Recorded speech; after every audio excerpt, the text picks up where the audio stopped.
ครั้งก่อนลองสั่งลองตอน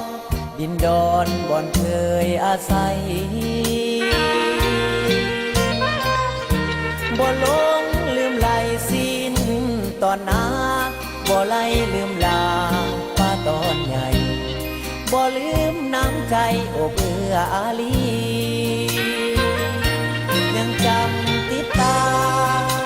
เมื่อหวนขึ้นมาครั้งใหม่มนต์ฮักฟังใจบ่อยากละไลห่างนี้อยากอยู่เป็นเพื่อน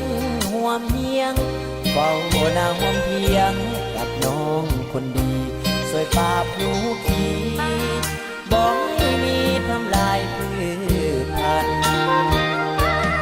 ปานสงครามภาษาสนลาวปลดปล่อยซา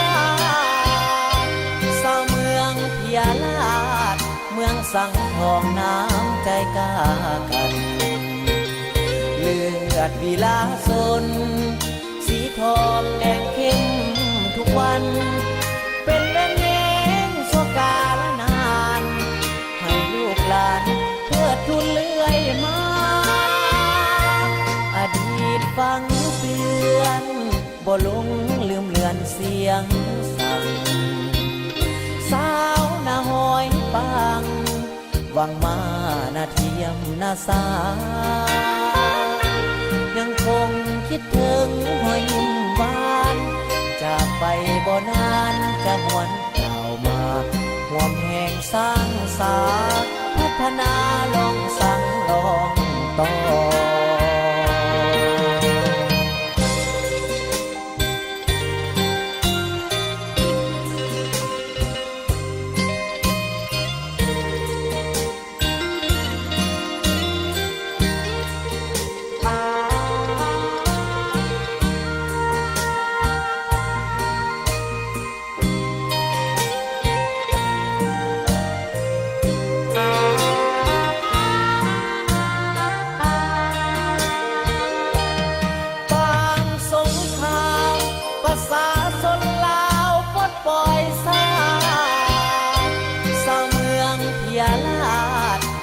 สังทองน้ำใจกล้า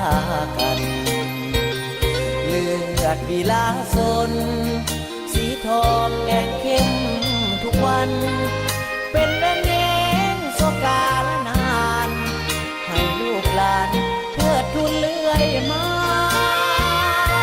อดีตฟังเตือนบ่ลงลืมเลือนเสียงสั่งสาวนาหอยปังวังมานาเทียมนาสายังคงคิดถึงหอยยิ้มหวานจากไปบ่นานจะหวนกล่าวมาห่วมแห่งสร้างสาพัฒนาลองสั่ง